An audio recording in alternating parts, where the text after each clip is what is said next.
In the last program, we covered the life and times of Solomon, and tonight we're going to move on from there. Solomon died around 926 BC, and after his death, his kingdom divided. The tribes in northern Israel separated from the southern tribes, and they became rival kingdoms. The tribes in the north held on to the name Israel, and those in the south were called by the name of the dominant tribe there, namely Judah, whose capital was Jerusalem. Solomon's son Rehoboam was reigning as king when the division took place, which was caused by a disagreement with Jeroboam, the son of Nebat, who was one of Solomon's officers. Jeroboam then incited the northern tribes to break away from Rehoboam's rule. So Jeroboam became the first king of the northern kingdom, and many usurpers and dynasties succeeded him. During the 2 centuries that followed, wars were often fought between the two kingdoms, and a spiritual decline and weakening of power took place among them. Neighbouring nations, indicated on the map here, which had been in subjection to Israel during Solomon's reign, rebelled and gained independence and caused major problems. At the same time, a strengthening of power was taking place in northern Mesopotamia, that's northern Iraq today, among the people known as the Assyrians. The Assyrians eventually invaded the northern kingdom of Israel and terminated it. They besieged Israel's cities and destroyed them, killing thousands of Israelites and taking thousands away as captives. Many references are made to the Assyrians, their kings, their cities, and their conquests in the Bible. But in the past, this history was rejected until the archaeologists came on the scene. We now know that throughout Assyrian history, the Assyrians operated their empire from 4 different cities, namely Asher, Kala, which was later known as Nimrod, Nineveh, and Khorsabad.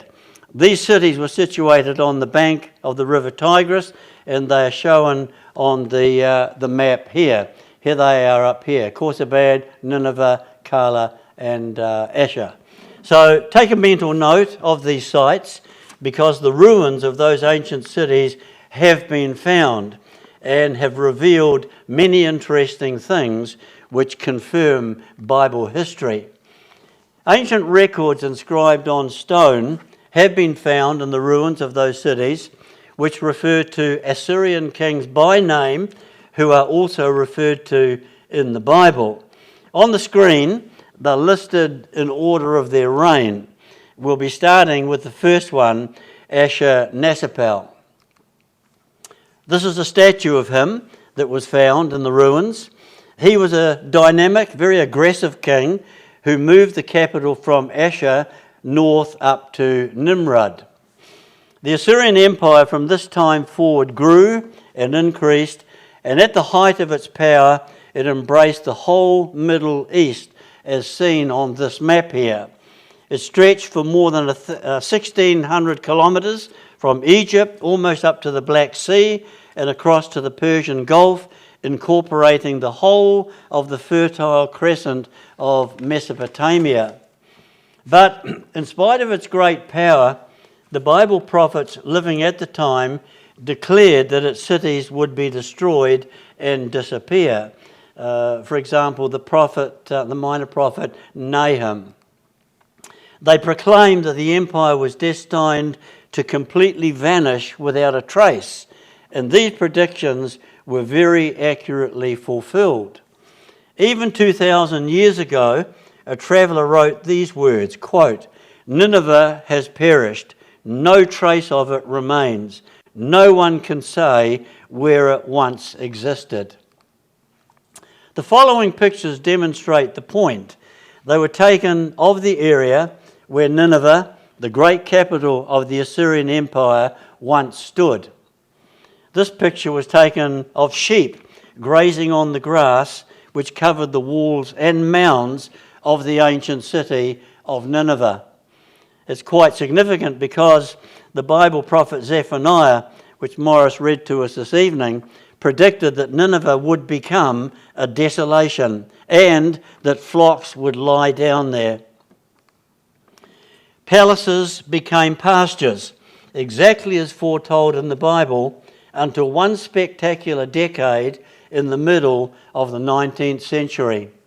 British and French archaeologists rediscovered the remains of 3 Assyrian cities and resurrected a history which, up until that time, was only found in the Bible. Inscriptions were unearthed that mention kings of Assyria by name, the very names recorded in the Bible. Names that had previously been rejected by some as being unhistorical and fictitious. Portraits of Assyrian kings carved in stone were found, which, like photos, put a face to men who, up until that time, could only be read about in the Bible. And, as we'll see here, the first and only portrait of an Israelite king, Jehu, was found on an obelisk. When digging commenced in 1842, some stones and bricks like these were found, which turned out to be ancient cuneiform inscriptions, the ancient writing of the Assyrians. On the same day, they struck the walls of a large stone building, which you see here. The stonework turned out to be part of the first of the gigantic Assyrian palaces to be found by the archaeologists. This was what has been called the birth of Assyriology. During this period of excavating ancient Assyrian palaces, the sites yielded stunning relics of antiquity. Excavation of the city of Khorsabad revealed it covered 741 acres, over 1 kilometre wide, with 7 gateways and an imposing palace area of 25 acres. This is a reconstruction of the 25-acre, 209-room palace based on excavation that was done there. 3 temples and a towering ziggurat were also located there.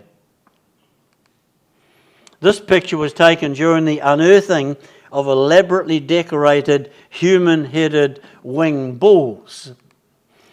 They were beautifully cast or wrought in bronze and adorned many of the walls and flanked all the principal doorways. They were a feature of all the Assyrian cities that were excavated. 2 of these winged bulls stand at the entrance to the Assyrian section in the British Museum, as you see here. The size of them is indicated by people standing alongside them. They're 5.5 metres, about 18 feet high and long, and weigh up to 30 tonne. One of them weighed 32 tonne. They were not just for decoration, but were supposed to impart protection to the palace and its occupants. Without a doubt, they are the most impressive products of Assyrian sculpture. Inside the palace were large reception halls, profusely adorned with sculptures and inscriptions in the cuneiform script, as you see an example of here. Also, reliefs of gods, kings, battle scenes, and religious ceremonies. An endless succession of sculptured pictures were unearthed.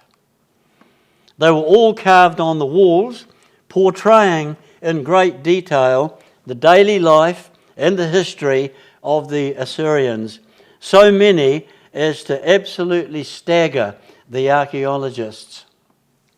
War scenes like this were particularly very popular.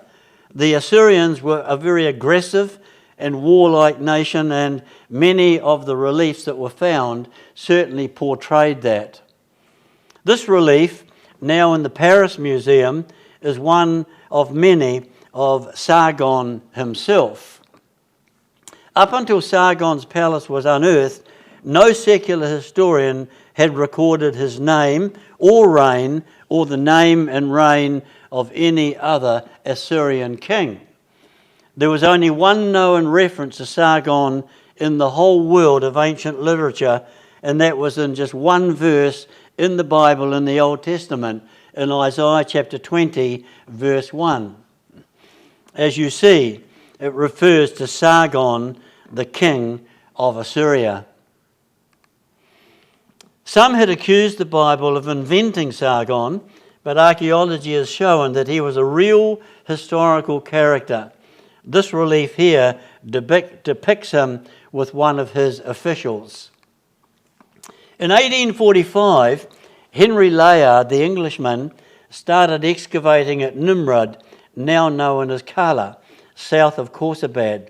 As you can see, very extensive excavation has taken place there at the time this picture was taken. Excavation revealed that the ancient city walls of Nimrud measured 2,000 metres by 1,500, and within this area the remains of 3 Assyrian palaces were found. That is, the palaces of Ashurnasirpal II, Shalmaneser III, and Esarhaddon.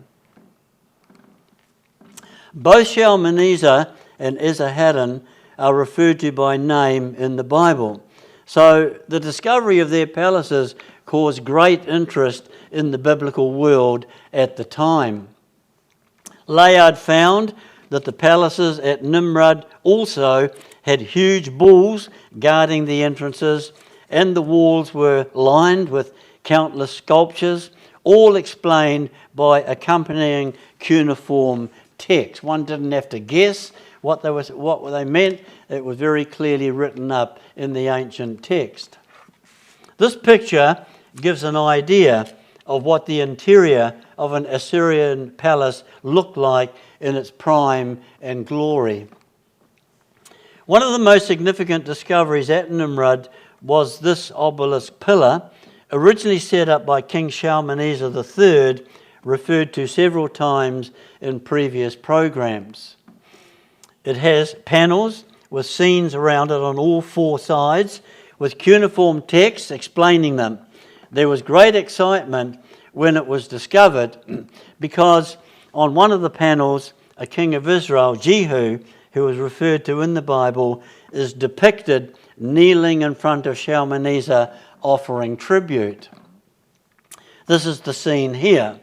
It's the only known monument on which the figure of a king of Israel is portrayed and acts as a visual confirmation of the Bible's reference to him. Okay, so much for the discovery of Khorsabad and Nimrud, or Kala. What about the great city of Nineveh, referred to 18 times in the Bible? In 1849, Layard started excavating the mounds on the east bank of the Tigris opposite Mosul, 30 kilometres north of Nimrud. The area ended up looking more like a war zone, but he discovered Nineveh, the ancient capital of Assyria. Layard found that the entire circuit of the city's inner wall was 12 kilometres, about 7.5 miles, and some reconstruction, as you see here, has taken place since. Nineveh was the capital of the empire during the reign of Sennacherib, who is referred to in the Bible 13 times, and whose existence was also once questioned. This is an aerial view of the northern mound of Nineveh. It's 27 metres, about 90 feet high, covers an area of 100 acres. It was here that the first reference to Sennacherib was found on a wall. Layard and his team dug a honeycomb of tunnels penetrating into the palace, and this and other paintings were done at the time by an artist. No cameras in those days. I'll quickly show you some more.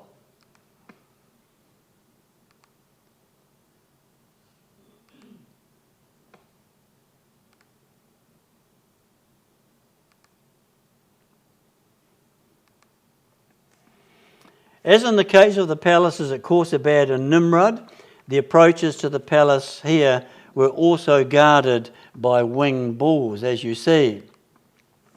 Immense halls, 12 metres, about 40 feet wide, 55 metres or 180 feet long, led to the interior of the palace, and the rooms inside were all lined with reliefs like these.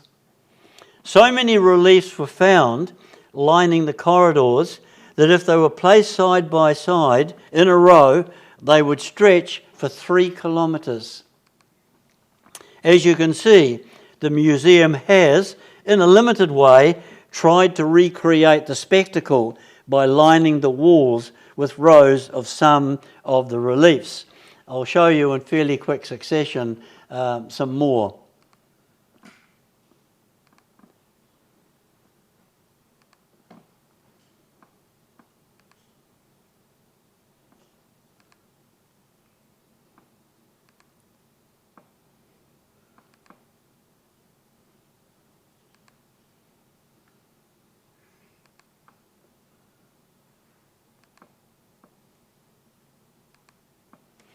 In this relief, Sennacherib is standing in his royal chariot, wearing his crown, accompanied by a driver and a bodyguard. To Bible students who had read about this king and who was regarded as a myth by some critics, it was very exciting, because not only had his name come to light in the cuneiform records, but actual portraits in stone could now be seen of him. Records were found of Sennacherib's wars and triumphs on the slabs of sculptured alabaster that were around the walls.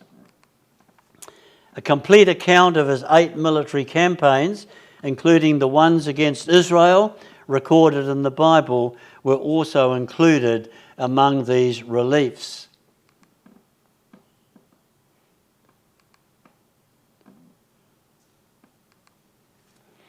This hexagonal or 6-sided clay prism was also found in the ruins of his palace.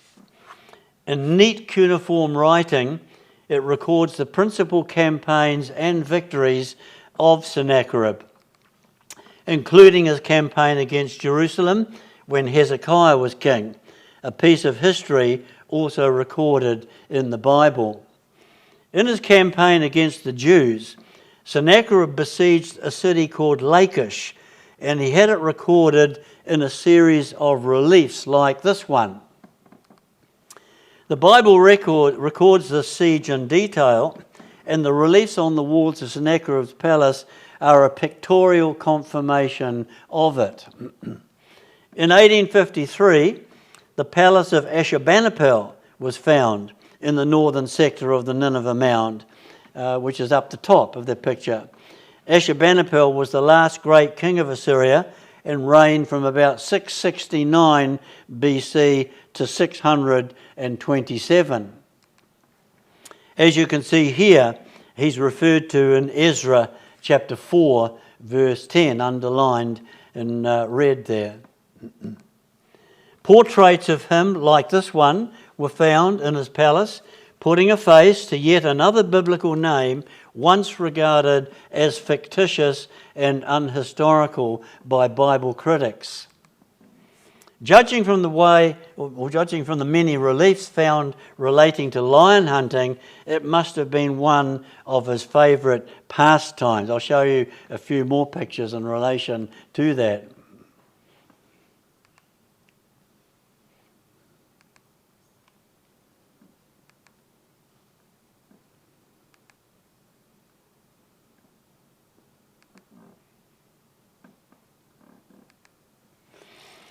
Ashurbanipal not only had an interest in hunting, he also had an intense interest in literature.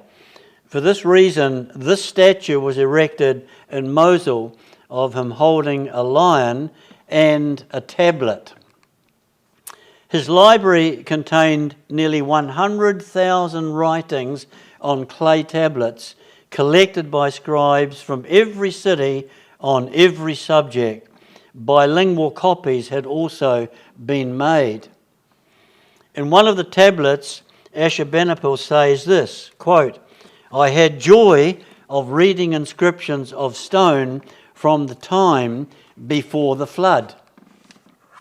The way in which he distinguishes between those who wrote before and after the flood is interesting in the light of certain references in the Bible.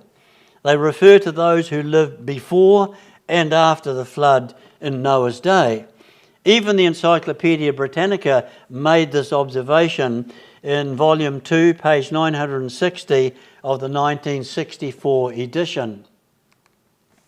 In 1872, it was discovered that this tablet on the screen also contained a story of a great flood similar to the Bible story of Noah's flood. The Assyrian Empire reached its peak of power and prosperity in the days of Ashurbanipal, and various artists have, on the basis of archaeological findings, given their impressions. That is, their impressions of what Nineveh, the capital city, looked like, such as you see in these pictures. However, aspects of them may very well be a bit fanciful. Now, statements are made in the Bible that the Assyrians were a cruel, vicious, aggressive, fierce nation that committed many atrocities.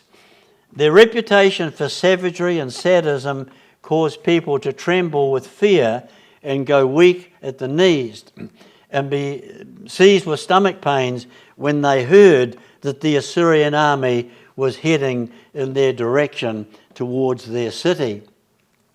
Reliefs found around the walls of the Assyrian palaces have certainly confirmed the biblical descriptions of this nation. They destroyed cities, tearing them apart stone by stone with picks and crowbars as depicted in this relief. They slaughtered men, women and children by the thousands. Warriors taken prisoner were impaled on stakes outside their city wall, and some even had their eyes gouged out. Others were beheaded, as depicted in these drawings taken from the palace reliefs. Men were burned alive or mutilated or tied to the ground and skinned alive, as depicted in the next relief. Beheading seems to have been a popular form of punishment, judging from the number of reliefs depicting such scenes. The Assyrians clearly glorified war and derived much pleasure out of tormenting and torturing people. They truly were, as the Bible indicates, a very sadistic nation. Many reliefs occupied space around the palace walls, depicting the horrible scenes of war, but I think we've seen enough to appreciate the accuracy of the Bible's descriptions of the Assyrian army. During the reign of the Assyrian king Shalmaneser III, whose statue is on the screen at the moment, Ahab, according to the Bible, was the king of Israel. This piece of biblical history has been confirmed by this inscribed still, which depicts Shalmaneser and contains 102 lines of cuneiform text giving an account of the first 6 years of his reign. Reference is made here to Ahab the Israelite, who was part of a coalition that was defeated by Shalmaneser. The Bible says Ahab's wife was Jezebel, a Phoenician by birth. You can imagine the surprise, therefore, when this seal bearing her name was found. It's carved in the Phoenician style and incorporating Egyptian elements. It has 4 mirror image Hebrew letters on it which spell Jezebel. Eventually, Ahab was killed in battle, and his officer Jehu took control and had Jezebel thrown out of a window to her death, as we read in the Bible.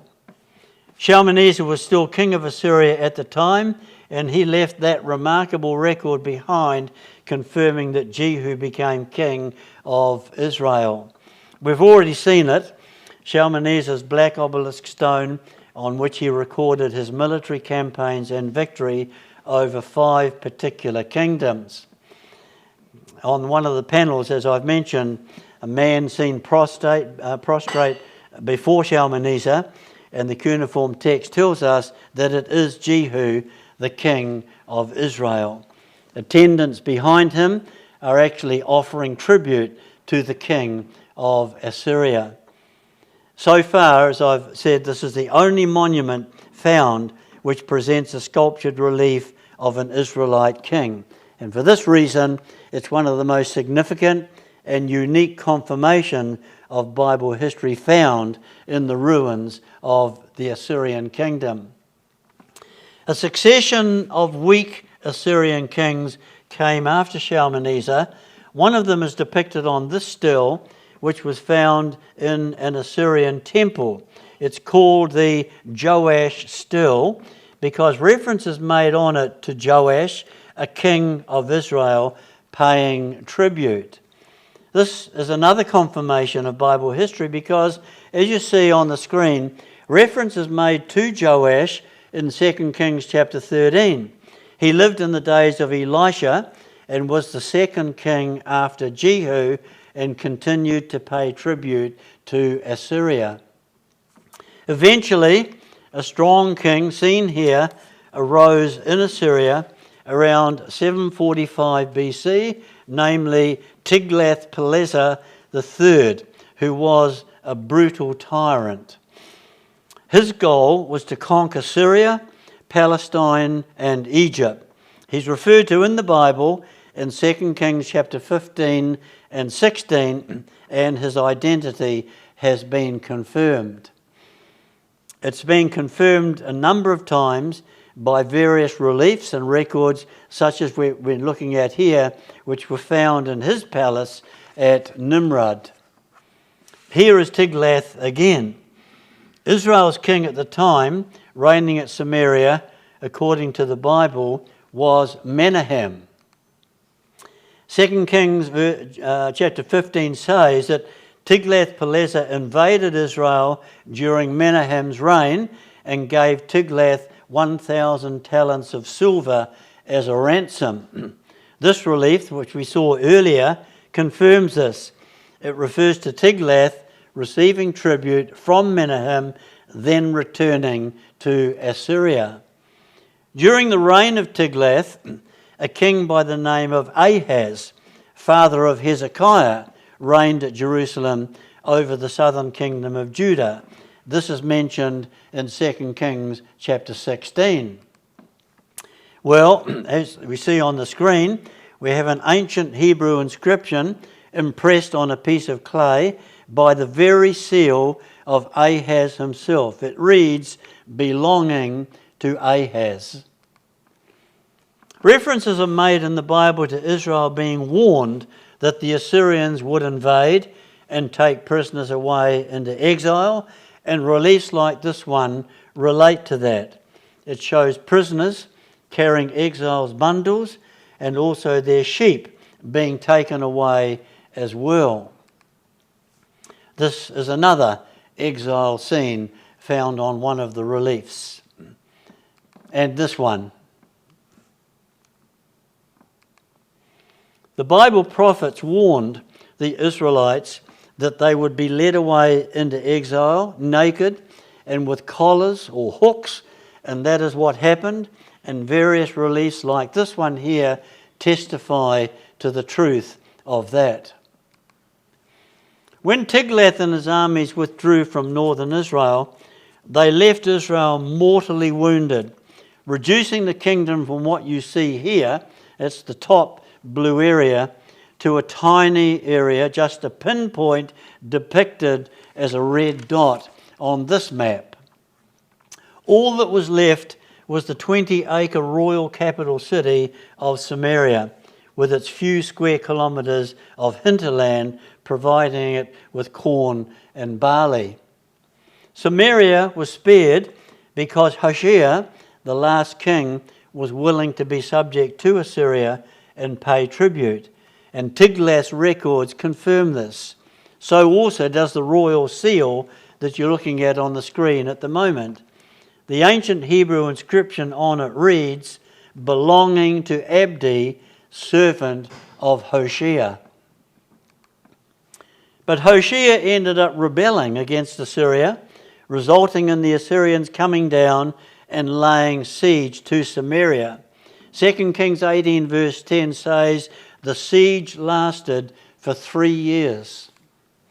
The Assyrian king who claimed the credit for conquering Samaria was Sargon II, and reference has been found in his records testifying to this. This is what he says, quote, I besieged and conquered Samaria.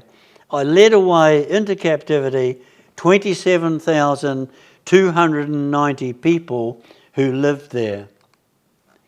This confirms the biblical record in 2 Kings 17 verse 6, which simply says, he carried Israel away to Assyria.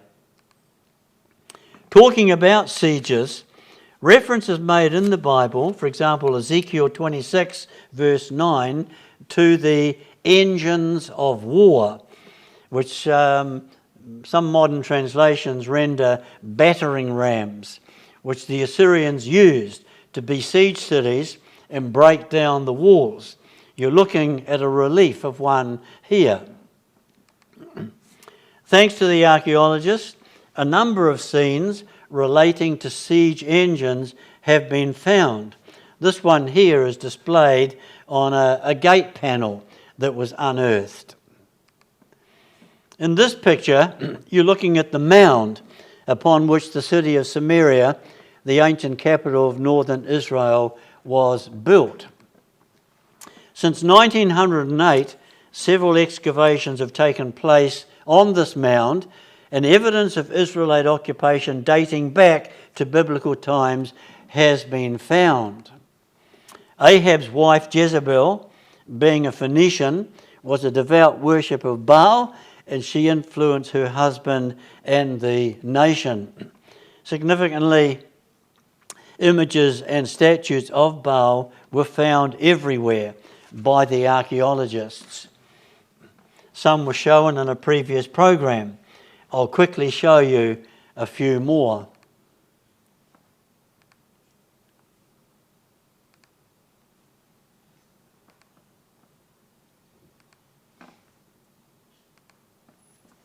The excavators of Samaria also came across innumerable splinters of ivory, such as you see here. The ground was literally covered with them, and many of them revealed Phoenician influence. I'll quickly show you a sample of them.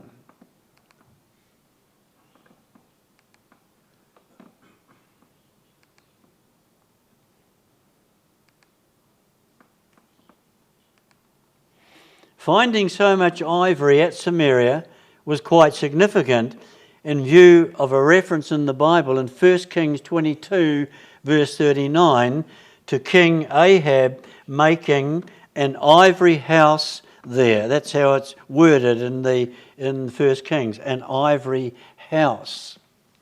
Not only that, but Amos chapter 6 verse 1 refers to certain inhabitants in Samaria who had beds and couches inlaid with ivory. And in Amos chapter 3 verse 15, they were warned that, quote, your houses adorned with ivory will be destroyed. Significantly enough, as you see on the screen, this ornately carved ivory bedhead was among the items found by the archaeologists on the site. They confirm the references in the Bible to great quantities of ivory being used to decorate Ahab's palace and the furniture of others. Now, when Sargon II, king of Assyria, broke into the city of Samaria and looted the city, it would not be surprising if he took the best of the undamaged ivory back to his palace in Assyria. Significantly enough, when Sargon's palace and the palaces of other Assyrian kings were excavated, a large quantity of ivory was unearthed, which had been taken as booty from conquered cities, and many pieces were of the same style as those that were found at Samaria. I'll quickly show you a small selection of some of them, starting with this one. Some of them originally had precious stones and colour inlay, and others were overlaid with gold.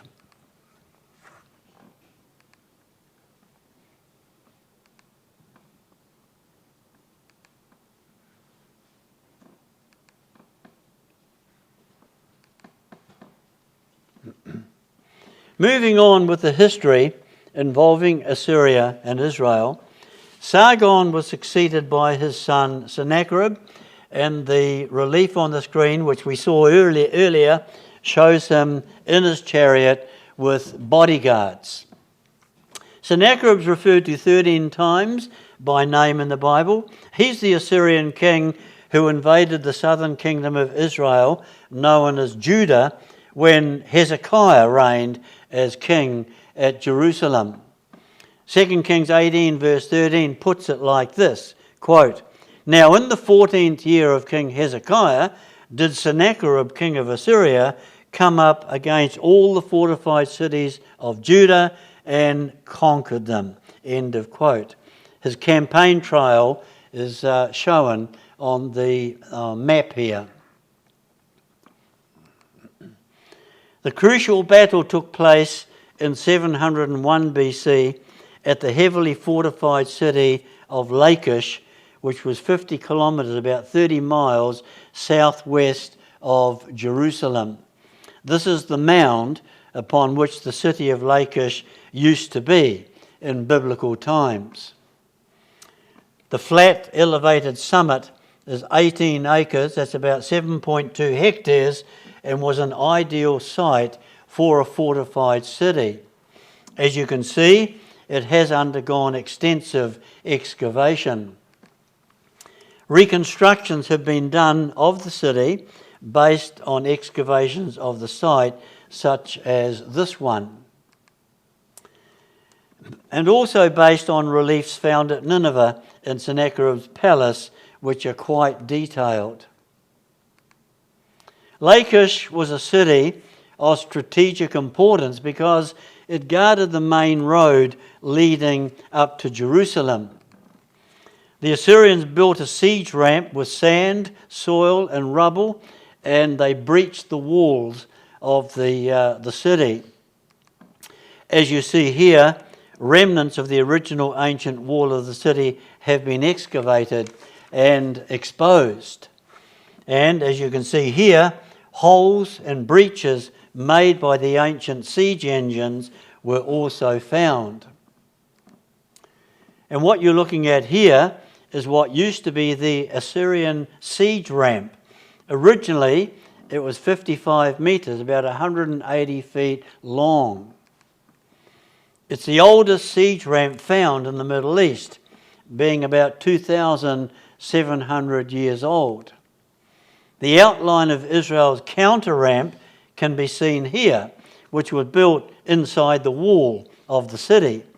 The high area at the southwest corner of the mound had long puzzled archaeologists till they realised its significance. Now, during excavation at the Assyrian capital Nineveh in 1850, reliefs were found relating to Sennacherib's siege of Lachish. This is one of them here. There were 13 panels altogether on the walls of Sennacherib's palace, recording the conquest of Lachish, forming one of the most extensive and elaborate battle panoramas ever made. Victory over Lachish was clearly the source of Sennacherib's great pride. This is a pencil drawing of that part of the relief. It depicts a siege engine up on the ramp here, up here, battering at the wall Missiles are flying everywhere, as you can see, all up around there, from the Assyrians and the Jewish defenders. Captive Jews are exiting from a gateway, you see them here, and other prisoners are impaled on stakes, as you see down there. The series of reliefs depicting the siege of Lachish is in the British Museum and is truly an impressive and undeniable confirmation of that part of Bible history. Due to the Assyrian invasion and the threat of neighbouring Jerusalem coming under siege, the Jewish king Hezekiah decided to prepare for it by stopping the overflow of the Gihon spring. As depicted here, the Gihon spring flowed out from a cave down into the Kidron valley. Naturally, Hezekiah wanted to prevent the Assyrians from having access to the cave and water supply when they arrived. I referred to this in a previous program, but just want to say a little bit more about it. This is the Gihon cave and spring here. Hezekiah decided to block off and conceal the entrance and dig a tunnel to run the overflow to a pool inside the city. The Bible refers to this in 2 Kings 20, 2 Chronicles 32, and Isaiah chapter 22. This diagram shows the course of the tunnel from the Gihon spring to the pool of Siloam.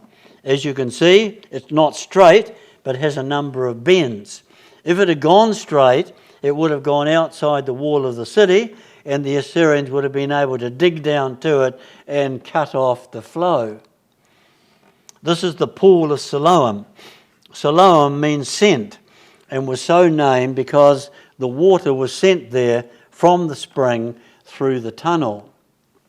This group of people have come out at the pool after having walked through the tunnel from the other Gihon spring end. But the pool hasn't always looked like this. Up until the 19th century, the entrance was covered over with rubble, causing the tunnel to be hidden and concealed. This picture was taken of it in the late 1870s, long after it was cleared and uncovered. Stone walls and columns had previously fallen in over it.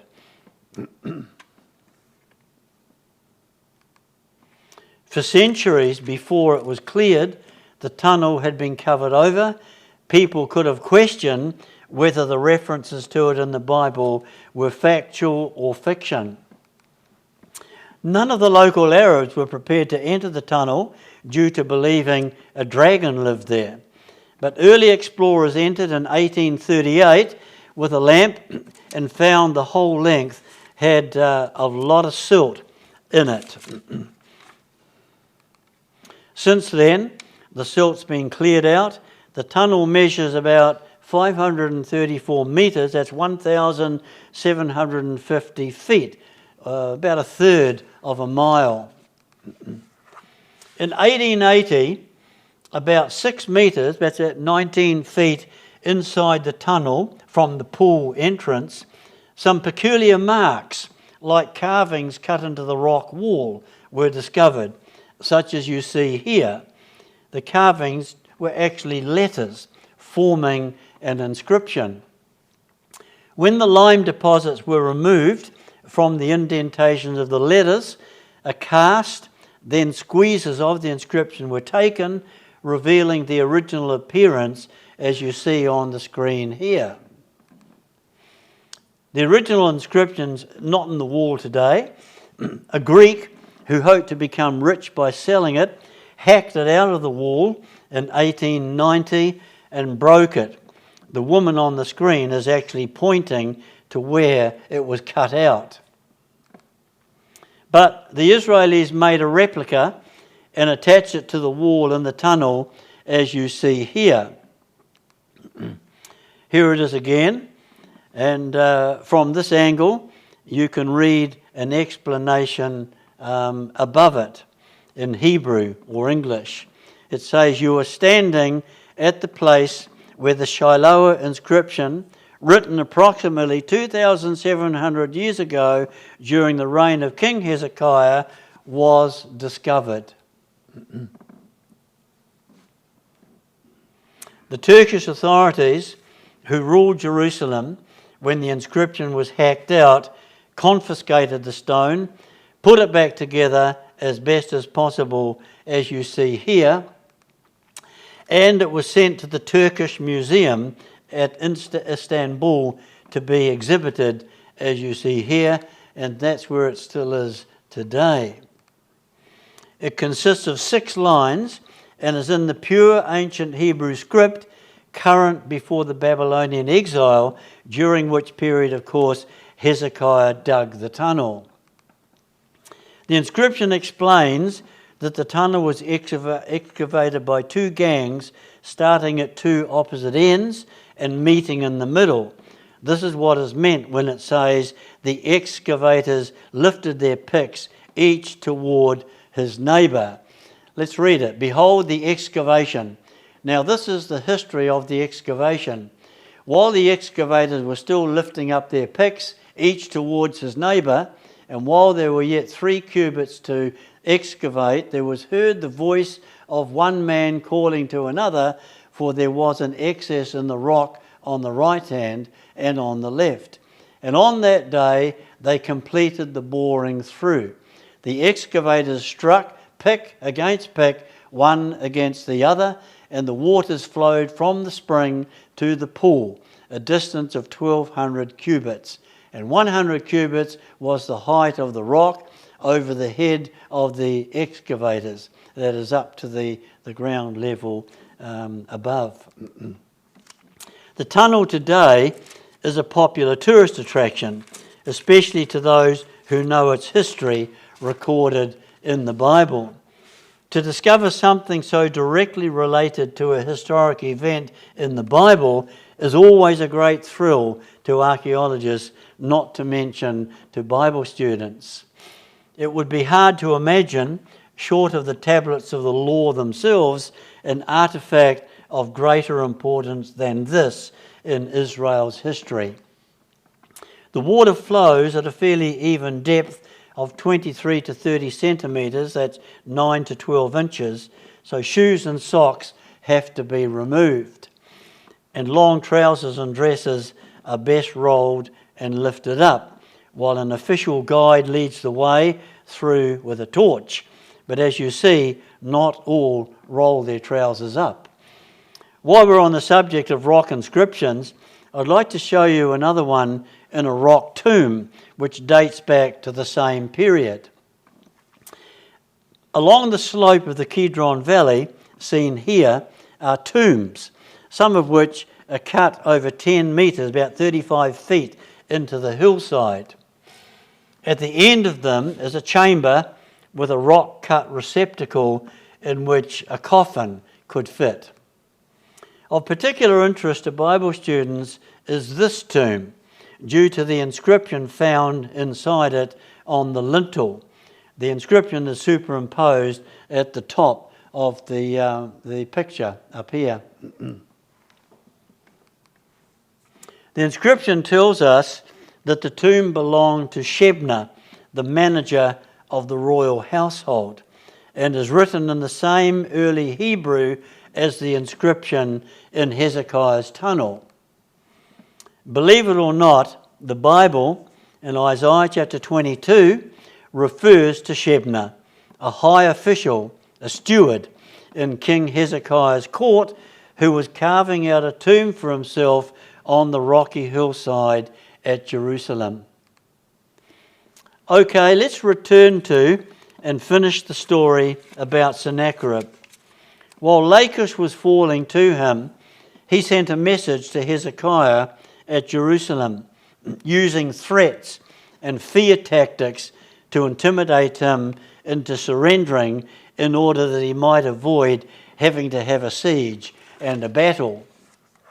The Bible says Hezekiah prayed about it, and an answer was given through the prophet Isaiah, saying there was no need to fear because God would remove the Assyrians from the land before even an arrow could be shot or before a siege ramp could be built at Jerusalem. 2 Kings chapter 18 says, "An angel of God went out that night and killed the cream of the Assyrian army, 185,000 men, causing Sennacherib to leave the land of Israel and return to Nineveh." Now, as has been mentioned previously, during excavation of Sennacherib's palace at Nineveh, a record of his campaign in Israel in the days of Hezekiah was found. It's contained in this hollow hexagonal clay prism, a duplicate of which was found in 1952 and is now in the British Museum. The prism contains an account of 8 of Sennacherib's campaigns against different countries, including Judah in 701 BC and his contact with Jerusalem. The section relating to Jerusalem and Hezekiah has been outlined in white in this picture. On the screen is a printout of what Sennacherib said about Hezekiah and Jerusalem on this prism. Quote, "As to Hezekiah, the Jew, he did not submit to my yoke. I laid siege to his strong cities," for example, Lachish.